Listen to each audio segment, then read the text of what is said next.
नमस्कार मित्रांनो, मी श्रीकांत आणि श्री किचन मराठीमध्ये तुमचं स्वागत आहे. आज आपण गुजरातची फेमस डिश उबाडियो बनवणार आहोत. महाराष्ट्रामध्ये पोपटी असंही बोललं जातं. तर इथं आपण अर्धा किलो पापडी घेतलेली आहे. 2 टाईपची पापडी याच्यामध्ये.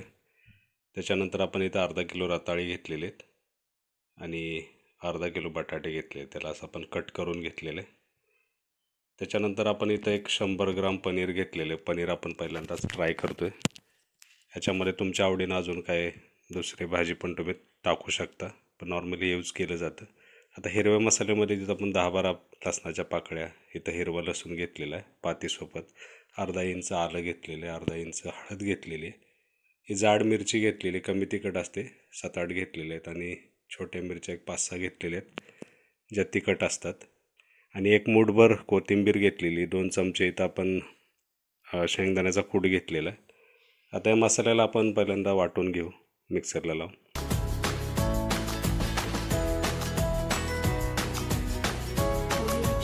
अशाच नवनवीन रेसिपीजसाठी श्री किचन मराठीला सबस्क्राईब करा. चला आपण वाटून घ्यायचं आहे. हे आपण हा वाटून घेतला मसाला. आता याच्यामध्ये पहिल्यांदा आपल्याला अजवाईन टाकायचं, ओवा टाकायचा आहे. ओवा टाकणं खूप महत्त्वाचं आहे. यानं टेस्ट खूप छान येते याच्यामध्ये. आता हे झाल्यानंतर याच्यामध्ये आपल्याला मीठ टाकायचं आहे.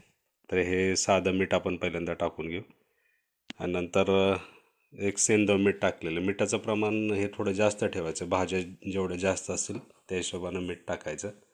मीठ जास्तच लागतं कारण इथं भाज्यांना वरून मीठ लागतं, त्यामुळं थोडं जास्त मिठाचं प्रमाण ठेवायचं. आता हा मसाला आपला रेडी आहे लावण्यासाठी. हे पहा, थोडं जास्तच मीठ आपण ह्याच्यामध्ये टाकलेलं आहे. आता पापडी घ्यायची आणि पापडीला 2 ते 2.5 चमचे हा मसाला लावून व्यवस्थित घ्यायचा आहे. महाराष्ट्रामध्ये जी पोपटी केली जाते, हे कोकण भागामध्ये म्हणजे लावतात पोपटी. शेतामध्ये लावून तिला चारी साईडनं आग लावली जाते. त्याच्यामध्ये नॉनव्हेज वगैरे पण टाकलं जातं, अंडी टाकतात. तर हे इथं आपल्या पापडीला मसाला वगैरे आपण लावून ठेवलेला व्यवस्थित. आता बटाटे, रताळी आणि पनीर यालासुद्धा आपण हा मसाला लावून घ्यायचा आहे व्यवस्थित. आता याच्यामध्ये थोडासा कूट मिक्स करू आणि आपण बटाट्याला लावून घेऊ. बटाट्याच्या 2 फोडी करायच्या. 4 काप घेतलेले, पण असे 2 फोडी करायच्या म्हणजे बटाटे शिजतात पण लगेच. मोठे बटाटे असतील तर शिजायला थोडा वेळ लागतो, कारण इथं आपण ही जी रेसिपी आहे ती आपण गॅसवर बनवणार आहोत. नॉर्मली ही अशी बाहेर बनवली जाते शेतात वगैरे, त्याच्यामुळे तिथं आग ही चारी साईडनं लावली जाते, त्यामुळे 15 ते 20 मिनटामध्ये तिथं ती शिजते. पण इथं आपल्याला टाईम खूप लागणार आहे, आणि बटाटे शिजण्यासाठी त्याचा अर्धा करून त्याला मसाला लावून घ्यायचा. इथं आपल्या 3ही भाज्यांना व्यवस्थित आपण मसाला लावलेला आहे. त्याच्यामध्ये आपण तेल टाकू. उबाडियोमध्ये शेंगदाण्याच्या तेलाचा वापर केला जातो, त्यानं फ्लेवर थोडा छान येतो. इथं आमच्याकडं सूर्यफूल तेल आहे तर त्याचाच आम्ही वापर केला. तुमच्याकडे जे असेल ते तुम्ही वापरा. आता इथं आपण थोडं थोडं तेल टाकून घेतलेलं आहे. आता याला थोडं मिक्स करून घेऊ व्यवस्थित. तेल सगळीकडं सगळ्या भाज्यांना व्यवस्थित लागलं पाहिजे.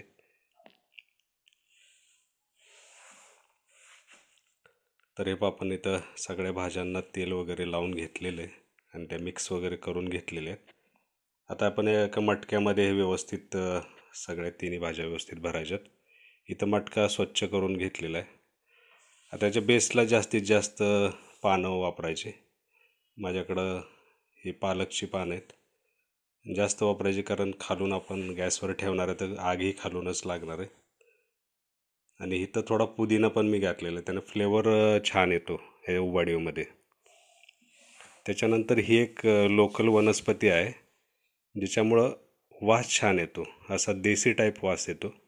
ही शेतात वगैरे असते, ती मी इथून जवळूनच शेतातून घेऊन आलेलो, आणि ती पण आपण याच्यामध्ये टाकू. आता याच्यामध्ये आपण पापडी खाली बेसला टाकून घ्यायची आहे. पानंही जास्त टाकायचे खाली, म्हणजे जेणेकरून आपली पापडी वगैरे किंवा आपल्या भाज्या जळणार नाहीत.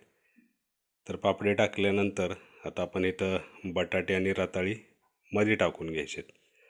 बेसला पापडी, नंतर थोडे बटाटे, थोडी रताळी हे टाकून घ्यायचं. पनीर फ्लेवरसाठी टाकलेलं आहे. पनीर असं पण आपण खाऊ शकतो. पण याच्यामध्ये ज्यावेळी मसाला त्याला लागून जो स्मेल त्याच्याबरोबर येतो, जो वास येतो, पनीर त्याच्यामध्ये छान लागतं. तर हे पनीरचे काय तुकडे टाकले. आता परत बटाटे आणि पानं लावून घ्यायचे अगोदर वरच्या साईडला, आणि परत बटाटे आणि रताळी जी राहिलेली सगळ्या भाज्या आहेत त्या व्यवस्थित टाकून घ्यायच्या. याच्यामध्ये मसाला वगैरे सगळा टाकायचा. आता जे पनीर राहिलेलं ते पण आपण याच्यामध्ये टाकून घ्यायचं.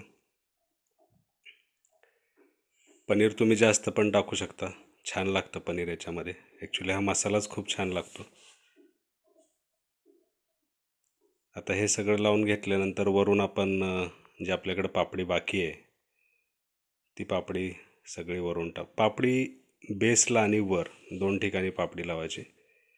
या भाज्यांना जे पाणी सुटतं, आपण मीठ पण टाकलेलं आहे आणि हिरवा मसाला पण आहे, त्यानं जे पाणी सुटतं त्याच्यामध्ये भाज्या चांगल्या शिजतात. आणि आपण पानंही लावलेली आहेत आतमध्ये.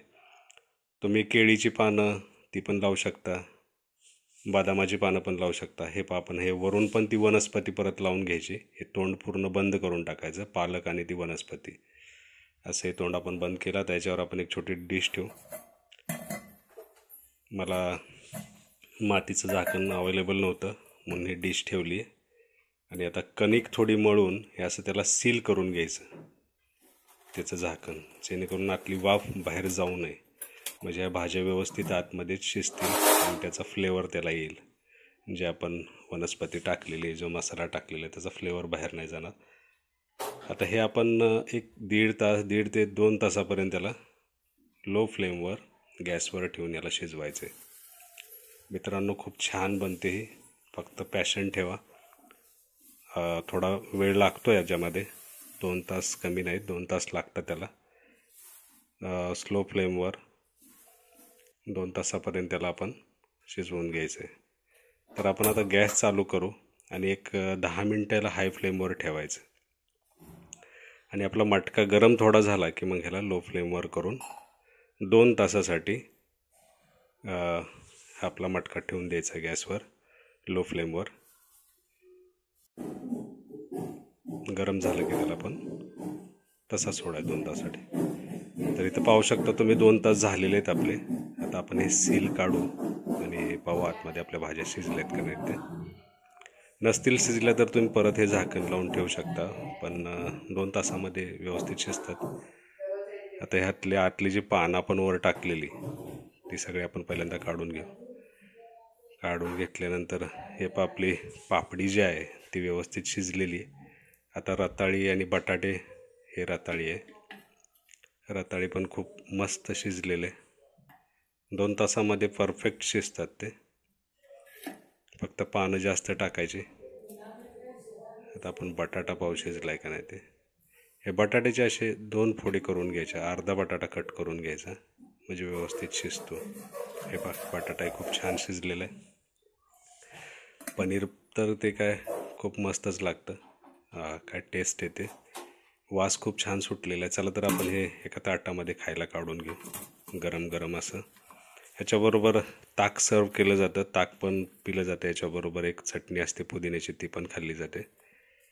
तर तुम्ही ती बनवून खाऊ शकता. तर ही रेसिपी तुम्हाला कशी वाटली ते कॉमेंट्समध्ये नक्की सांगा, नक्की बनवा. आणि श्री किचन मराठीला लाईक आणि सबस्क्राईब करायला विसरू नका. आपण परत अशीच एक ऑथेंटिक रेसिपी घेऊन येऊ आणि छानपैकी अशी एक रेसिपी मी परत घेऊन येईन.